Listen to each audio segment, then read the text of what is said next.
My name is Stella, a 32-year-old woman who has an unusual profession for some. I'm a fantasy writer. I'm not the kind of writer who's got their name plastered on billboards or anything, but I've got a solid group of readers who wait eagerly for my next book.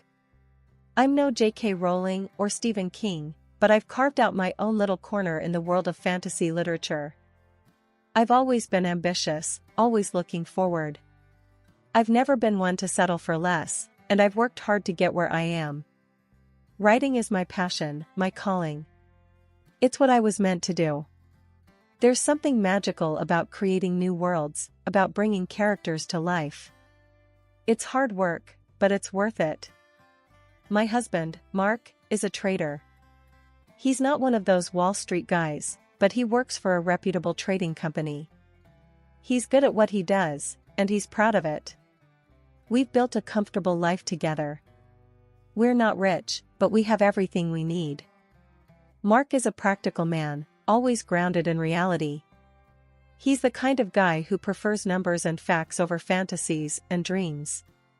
He's always been supportive of my writing, but I don't think he's ever fully understood it. Lately, he's been distant, more interested in his phone than in me. I've tried to talk to him about it, but he just brushes me off. Then there's my sister, Lily.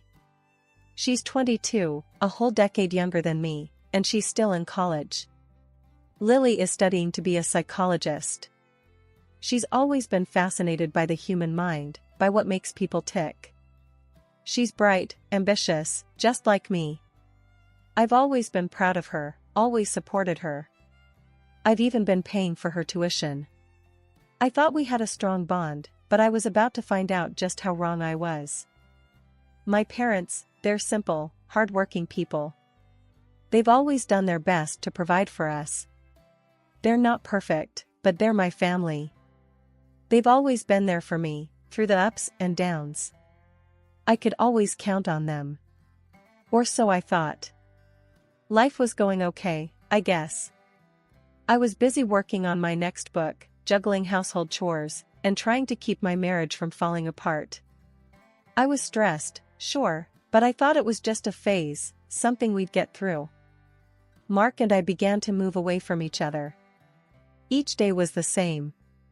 He'd return from work, tired and irritable, his briefcase slapping against the wooden floor as he tossed it aside. His fingers would dance over his phone screen, a silent orchestra playing a tune only he could hear. Our conversations had been replaced by the dull hum of the television and the rhythmic tap of his thumb on the phone screen. "Mark, could you lend a hand with the dishes?" I asked one evening, my voice echoing in the kitchen. My fingers were pruned from washing and my back ached from hunching over the sink. My day had been consumed by crafting fantastical worlds, my mind teetering on the edge of reality and imagination. "In a bit, Stella," he replied, his eyes never leaving the glowing screen. His voice was distant, as if he was in another world, a world where I didn't exist. "But I've been working all day too," I protested. My words fell on deaf ears. His attention was elsewhere, swallowed by the digital vortex in his hands. Our conversations, once filled with laughter and shared dreams, had morphed into verbal duels. "You just don't understand, Stella." Mark would snap, his face contorting into a mask of frustration. His knuckles would turn white as he gripped his phone, his anger palpable. I'd stand there, rooted to the spot, my heart pounding in my chest. This wasn't the man I had fallen in love with. One evening, after a particularly grueling day of weaving tales and meeting deadlines, I found myself in the kitchen, stirring a pot of spaghetti. A wave of dizziness washed over me, the room tilting on its axis. I clung to the countertop, my knuckles turning white. "Mark," I called, my voice barely a whisper. I felt weak, my body betraying me. Silence. I turned, my vision blurring at the edges. He was there, on the couch, his phone, his constant companion, in his hand. Anger, hot and potent, welled up inside me. I was tired, I was unwell, and I felt alone in a house that was supposed to be a home. "Mark." I yelled, my voice piercing the silence. He jolted, his eyes wide. What? He snapped, annoyance etched on his face. I'm not feeling well, I managed to say, my voice shaky. I need your help. He sighed, a sound that echoed throughout the room. He put his phone down and helped me to the couch. He returned to the kitchen, his movements mechanical as he finished cooking. I watched him, a bitter taste in my mouth. This wasn't the life we had promised each other. It was a day like any other, or so it seemed. I woke up feeling like I'd been run over by a train. My body was heavy, my head was filled with cotton, and I just felt wrong. I decided to get checked out, thinking it was just a nasty bug or something. But the doctor's words hit me like a ton of bricks. Cancer. Cancer? I echoed, my voice sounding small and far away in the sterile room. I felt the world tilt on its axis, my mind struggling to comprehend the news. Yes, Stella, the doctor said, his voice steady, his face a mask of professional sympathy. We need to get you started on treatment right away. I was admitted to the hospital that same day. My world, which had already been shaky, was thrown into complete chaos. I was terrified, I was angry, and I felt so incredibly alone. Mark showed up at the hospital after work. He was agitated, tense, and there was something else about him that I couldn't recognize. Maybe waiting? Stella, he stammered, his voice choked with emotion. I don't know what to say. I looked at him, really looked at him, for the first time in a long time. He was here, with me, and in that moment, I realized that we were in this together, for better or for worse. I didn't know then that my sense of hope was false. The days blurred into weeks. I started treatment, and it was brutal. I was always tired, always nauseous. But I was fighting. I was fighting for my life, for a chance to make things right. Mark was there, but he became different. He became fidgety, restless. He'd sit by my bed, tapping his foot incessantly, checking his phone every few minutes. He'd tell me stories to distract me from the pain, but his mind seemed to be elsewhere. I wish I could say that the diagnosis brought us closer, that it mended the cracks in our relationship, but it didn't. It just made everything more complicated, more difficult. My younger sister, Lily, had been making her rounds to the hospital. I'd like to think it was out of concern for me, but her visits quickly proved otherwise. One day, she plopped down in the visitor's chair, her eyes glued to her phone. Without looking up, she said, "You know my birthday's coming up, right?" "Yes, Lily," I responded, a bitter smile playing on my lips. "I haven't forgotten." "Well, I've been eyeing this designer bag," she continued, finally looking up to meet my gaze. Her eyes held an expectation that made my stomach churn. "I hope you got me something good." "Lily," I replied, my eyebrows knitting together in disbelief. "I'm in the hospital. I haven't had a chance to go shopping." She rolled her eyes, a scowl forming on her face. "You've always been so selfish, Stella. Always thinking about yourself." Her words were like a punch to the gut. But I swallowed the hurt, letting out a sigh before responding. "Lily, I love you, but the world doesn't revolve around you. I'm lying here, sick, and all you can think about is a designer bag? That's not right, Lily. You need to think about your priorities." Her face turned a bright shade of red, her eyes welling up with angry tears. She stormed out of the room, leaving me alone with my thoughts. A whole week passed. My husband, Mark, didn't call or visit. I tried reaching out to him, but he never answered. His silence was like a knife to my heart. How could he leave me alone in the hospital like this? Just when I thought things couldn't get worse, Mark walked into my hospital room one day. But he wasn't alone. Lily was with him, her arm looped through his. They were smiling, laughing, their behavior strikingly similar to that of a couple. "Mark," What's going on? I asked, my heart pounding in my chest. Stella, he said, avoiding my gaze. Lily and we're together. The room spun around me. I looked at Lily, hoping to see some sign of remorse. But all I saw was a smug smile. Yes, Stella, she said, her voice dripping with arrogance. Mark and I are together. I felt a wave of anger wash over me. But instead of lashing out, I took a deep breath and said, you're both adults, and you can make your own decisions. But you both betrayed me, and I won't stand for it. They didn't leave, oh no, they just stayed standing by the foot of my hospital bed. It was as if they were relishing the moment, savoring the sight of me in a hospital gown, weak and vulnerable. You know, Stella, Mark started, his voice filled with a strange kind of glee. You never really noticed me. Always had me doing the chores, never really cared about what I wanted. I looked at him, my eyes narrowing. Is that so? I asked, my voice barely above a whisper. He nodded, his grin growing wider. Oh, yes. But Lily here, she's different. She understands me, supports me. Lily was smiling too, her eyes twinkling with a cruel kind of joy. That's right, Stella, she chimed in. I'm not like you. I care about Mark. I felt a wave of anger wash over me, but I pushed it down. I wasn't going to give them the satisfaction of seeing me lose control. What do you want, Mark? I asked, my voice steady. He reached into his pocket and pulled out a set of papers. Divorce papers, he announced, tossing them onto my bed. I think it's time we ended this charade, don't you?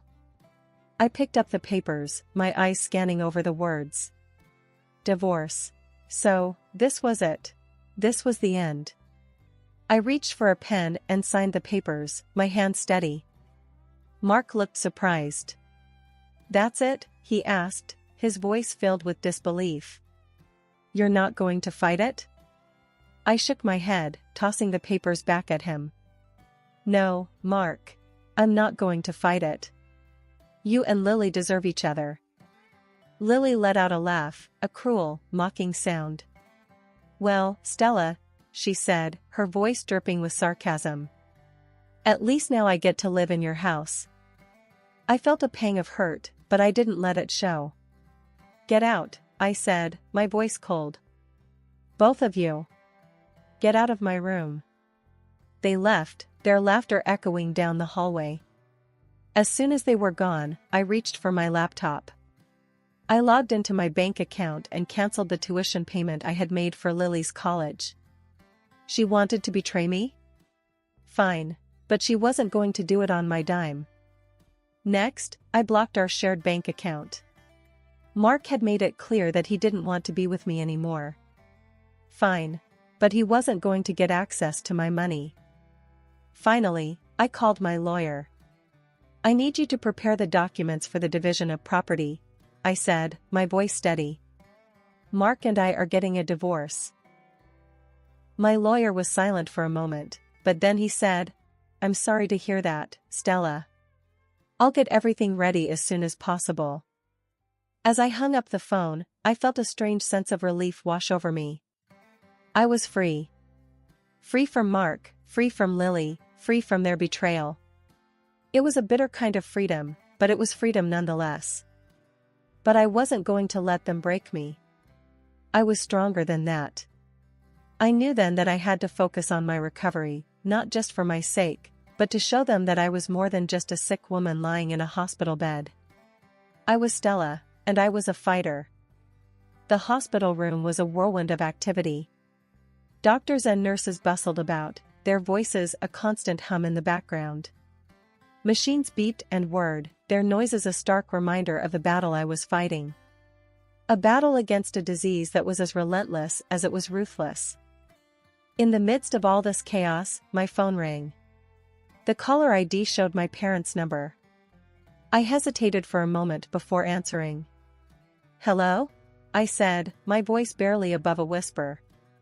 Stella, my mother's voice came through the phone. We heard about the divorce. And about Lily. I sighed, closing my eyes. Of course they had heard. News like that traveled fast. What do you want, Mom? I asked, my voice tired. We were wondering, she started, her voice hesitant. Are you still going to pay for Lily's education? I laughed, a bitter, hollow sound. No, Mom, I said, my voice cold. I'm not going to pay for the education of the sister who stole my husband. There was silence on the other end of the line. Then, my father's voice came through. Stella, you can't be serious, he said, his voice filled with disbelief. You can't just stop paying for her education. I can, and I have, I replied, my voice steady. I've already cancelled the transfer. But Stella, my mother started, her voice pleading. She's your sister. She was my sister, I corrected her. She stopped being that when she betrayed me. There was more pleading, more attempts to change my mind, but I wasn't having any of it. I ended the call, my heart heavy with a sadness I couldn't shake off. I had my laptop with me, a constant companion in these trying times. And it was on its screen that I began to pour out my feelings, my pain, my anger, my betrayal. Every word I typed was a testament to the storm raging within me, a tangible manifestation of the hurt I was feeling. The pain of my husband's betrayal was a raw, gaping wound. I wrote about it with a brutal honesty, detailing every moment, every conversation, every shared glance that I had overlooked before. I wrote about the shock, the disbelief, the denial, and finally, the acceptance. I wrote about how I had loved him, trusted him, and how he had thrown it all away for my sister. The pain of my sister's betrayal was a different kind of hurt. It was a betrayal of trust, of sisterhood, of shared childhood memories. I wrote about our shared laughter, our shared tears, our shared dreams, and how she had shattered it all with one selfish act. I wrote about the anger I felt towards her, the disappointment, the sense of loss. And then there was the pain of my parents' misunderstanding. The people who were supposed to be my pillars of support, my safe haven, were more concerned about my sister's education than my well-being. I wrote about the hurt their indifference caused, the loneliness, the feeling of being utterly alone in my struggle. Every word I typed was a catharsis, a release of the pent-up emotions threatening to drown me. I wrote about my pain, my anger, my betrayal, but I also wrote about my determination, my resilience, my will to fight. I wrote about the woman I was, the woman I had become, and the woman I aspired to be. In the midst of my darkest hour, I found my voice. I found a way to channel my pain into something creative, something powerful. I was no longer just a woman battling a deadly disease. I was a woman with a story to tell, a story of betrayal and resilience, of pain and strength. And so, I wrote. I wrote until my fingers ached, until my eyes grew heavy with fatigue. I wrote until the words stopped coming, until I had poured out every last bit of my heart onto the pages of my book. As I closed my laptop, a sense of calm washed over me. I had done it. The sterile silence of the hospital room was shattered when the door burst open. In stormed Mark and Lily, their faces twisted into masks of rage and disbelief. Their appearance was a stark contrast to the clinical white of the room, a violent disruption to the quiet hum of the machines monitoring my vitals. "What the hell, Stella?" Mark's voice echoed in the room, his words hanging in the air like a toxic cloud. He was waving a piece of paper in his hand, a bank statement that showed the halted payments for Lily's tuition. I looked at him, my eyes cold and unyielding. "It's a bank statement, Mark," I replied, my voice steady, even as my heart pounded in my chest. "You're a smart man. You can figure out what it means." His face reddened, his jaw clenching in anger. "You stopped the payments for Lily's tuition," he accused, his voice filled with outrage. "You can't do that." The sound of my laughter cut through the tension in the room. It was a harsh, bitter sound, devoid of any real humor. "I think you'll find that I can," I retorted, a smirk playing on my lips. "And I have." You two will have to sort out your own finances now. Lily, who had been standing silently by Mark's side, finally found her voice.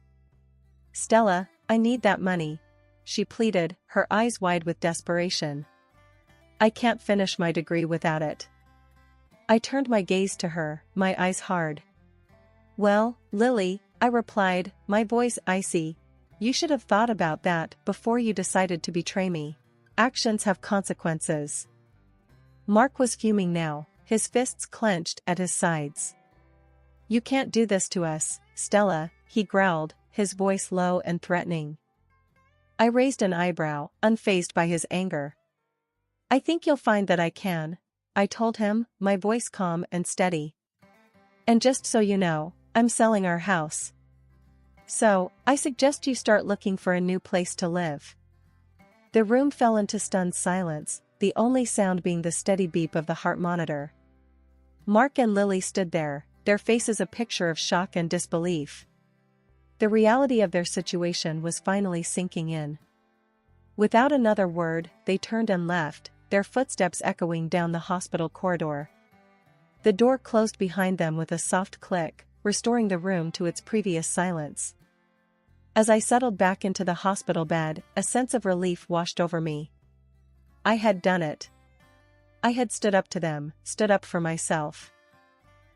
It was a small victory in the grand scheme of things, but it was a victory nonetheless.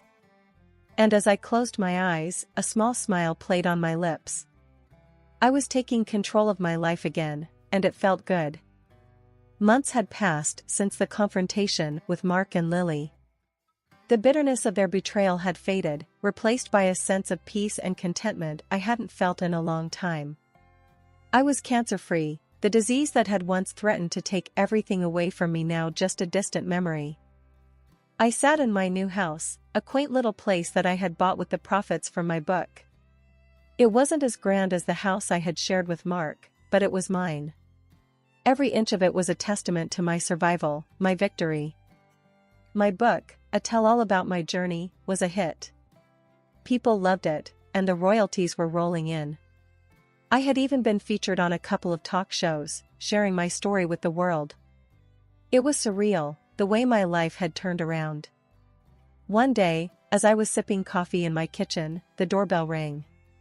I opened the door to find Mark standing there, looking lost and defeated. He had lost weight, his clothes hanging loosely on his frame. Stella, he started, his voice shaky. I need to talk. I looked at him, my eyes showing no sympathy. What is it, Mark? I asked, my voice devoid of any warmth. He swallowed, his Adam's apple bobbing in his throat. I messed up, Stella, he confessed, his eyes downcast. Lily and we broke up. She's moved back in with your parents. I couldn't help but feel a sense of satisfaction. Karma had finally caught up with them. And why should I care, Mark? I asked, my voice cold. He looked up at me, his eyes pleading. I just wanted to apologize, Stella, he said, his voice barely above a whisper. I'm sorry. I stared at him for a moment, taking in the sight of the man who had once meant the world to me. He was a shadow of his former self, broken and defeated, but I felt no pity for him. Your apology means nothing to me, Mark, I told him, my voice firm. You made your bed, now lie in it. With that, I closed the door in his face, leaving him standing on the porch. I returned to my kitchen, my coffee now cold. But I didn't care. The sweet taste of victory was far more satisfying. As I sat there, sipping my cold coffee, I couldn't help but smile. I had come out on top, stronger and happier than ever. I had survived the betrayal, the disease, and come out the other side a better person. I had tasted victory, and it was sweet. I had won. And as I looked around my new house, my new life, I knew that I had finally found my peace. I was content, happy. And for the first time in a long time, I was truly free. And so, my story ends here. Not with a bang, but with a quiet sense of satisfaction. A victory not just over my disease, but over the people who had tried to bring me down. A victory that was all the more sweet because it was mine, and mine alone. I had won. And the sweet taste of victory was all I needed,